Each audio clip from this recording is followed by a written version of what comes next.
Nestled in the shadow of towering pines on the icy outskirts of a town called Redgate stood a small wooden cabin. Isolated, quiet, the kind of place people move to when they want to disappear. That's exactly what Jack Monroe had done. To the townsfolk, Jack was the guy with the flannel shirt, the quiet man who delivered chopped wood in an old Ford pickup and nodded politely but never stayed long. But what they didn't know, what no one knew, was that Jack Monroe wasn't really Jack Monroe. He was a ghost from another world, a man who used to be feared in places where men like that don't live long. Now, at 45, Jack had traded blood and betrayal for bedtime stories and peanut butter sandwiches. Inside the cabin, his 5-year-old daughter, Ella, was humming to herself while blowing into a pink balloon. Her hair was tied in crooked pigtails, and her little hands were sticky with frosting she'd snuck from the birthday cupcakes. "Slower with the tape, Ella," said a voice from across the room. It was Colonel Jim Monroe, her grandfather. 64, wiry and sharp-eyed.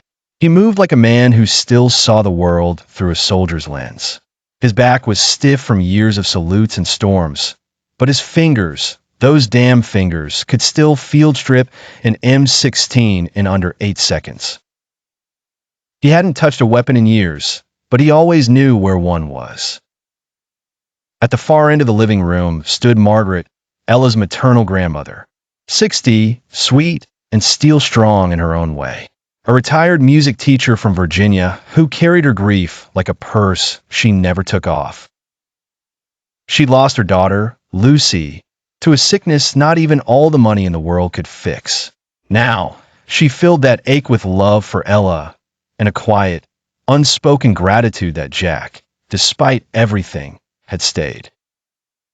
Outside, the wind whispered through the trees, the kind of cold breeze that meant snow was coming early this year. Jack, meanwhile, was miles away, heading back from the nearest town, Hamilton. He had picked up the cake, chocolate with pink frosting and little icing flowers spelling out Happy 5th, Ella. He'd wrapped the gift himself. Not well, but it was wrapped. A stuffed raccoon she'd been eyeing at the general store for months. He boarded the Greyhound bus back to Redgate, unaware that the peaceful morning was about to end, unaware that today his past was riding the same bus. And this birthday, Ella's 5th, would never be the same. Because when ghosts come knocking, they don't care about cake or balloons or the people you love. They come for blood. And Jack Monroe wasn't ready to give any more. Not unless he had to. The Greyhound bus rattled along a narrow stretch of Tulane blacktop, winding between trees that had just begun to glow with autumn's fire. Rust-colored leaves danced in the wake of passing wind as the old coach hissed and groaned through the bends of the Montana wilderness. Jack Monroe sat in his usual spot, second row from the back by the window, head down, but up, watching the pines blur by like memories too fast to catch. He kept his hands folded, one eye on the forest, the other on the rearview mirror above the driver's seat. That old itch was crawling back up his spine, the one he thought he left behind years ago. Then the bus hissed to a stop. 3 men stepped on. Civilian clothes, casual boots, no bags. One wore a trucker hat too clean. Another had mirrored sunglasses, indoors. The third, the kind of posture that says, "I've carried a weapon my whole life." They scanned the aisle like wolves in a barn. Jack didn't move. Then came her, Elizabeth Quinn, 35, straight back, neat. She wore a smart gray coat and carried a worn leather briefcase hugged tight against her chest. Hair tied back, no makeup, no smiles. She walked like someone who didn't want to be seen, but couldn't help being noticed. She took a seat just ahead of Jack, across the aisle. Their eyes met for a moment, just a flicker. Jack saw something in that glance. He wasn't sure what, but he didn't like the timing. 10 minutes later, the man with the mirrored shades stood up.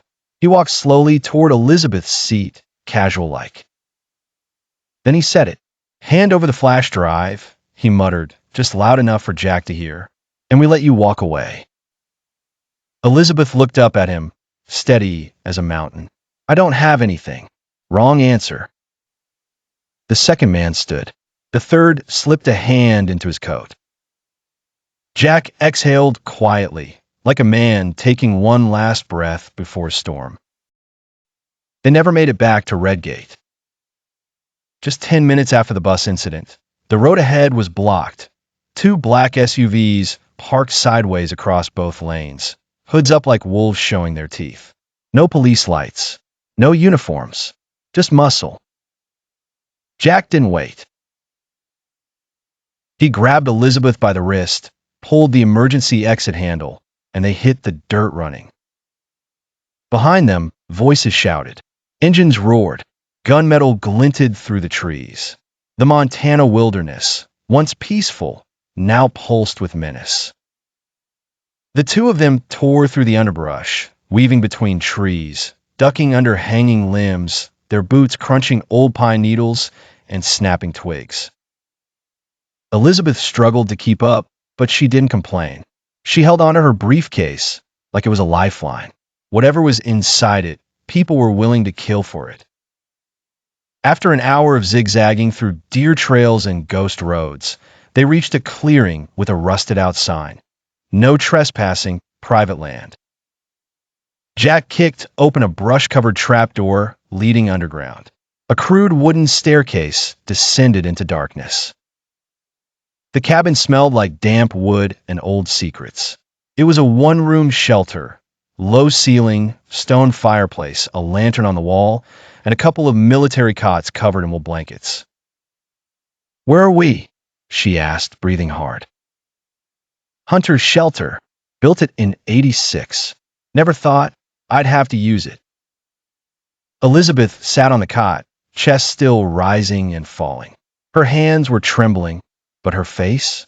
Calm. Too calm for someone who just ran for her life.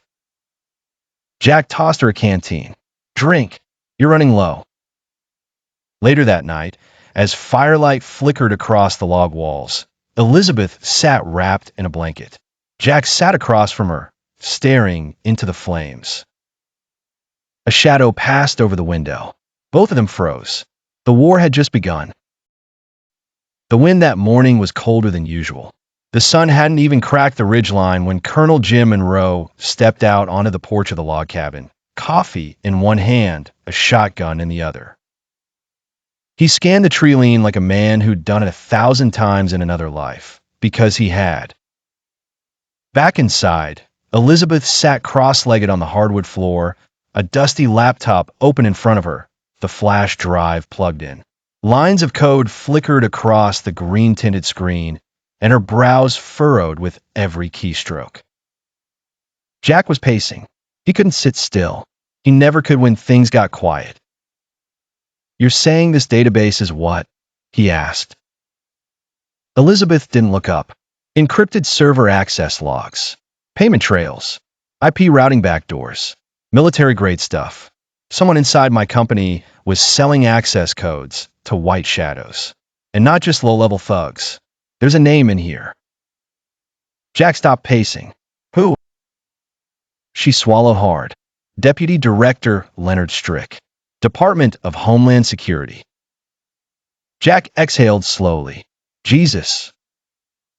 Outside, Colonel Jim was setting tripwires between trees, burying old claymores he'd legally never owned, and placing 2 MRE tins on a stump. One for bait, the other hiding a flashbang. You think they'll come tonight? Elizabeth asked as she stepped out to check on him. Jim didn't look up. They're already here. They're just waiting for dark.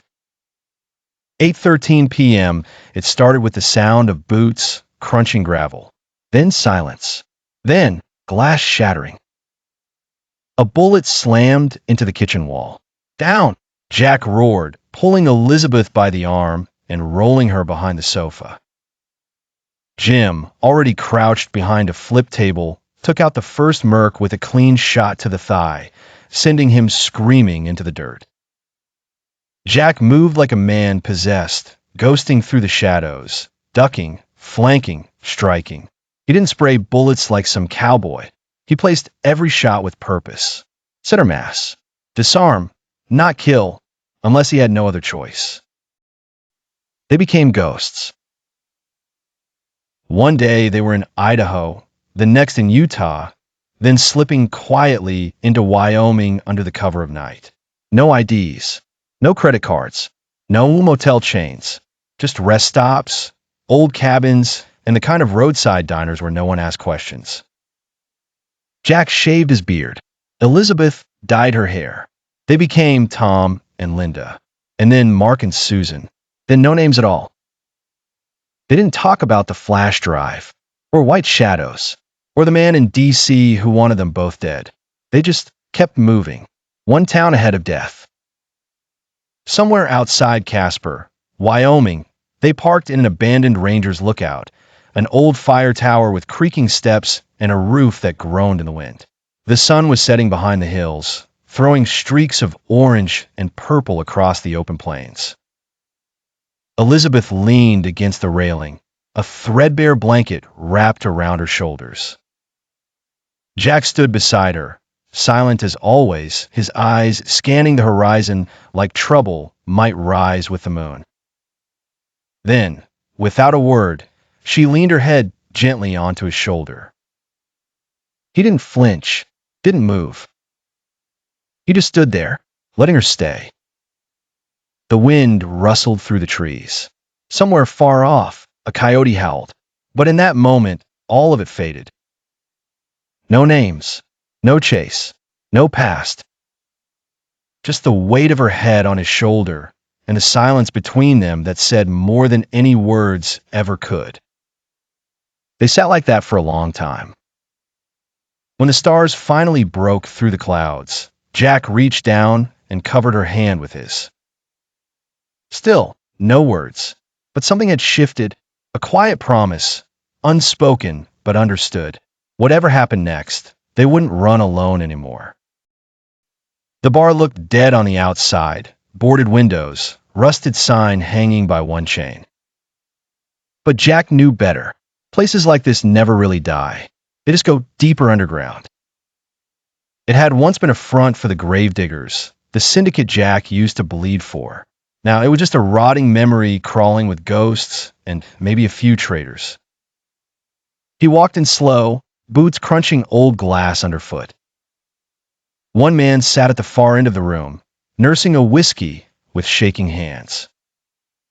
Carter, the man turned, his face drained of color.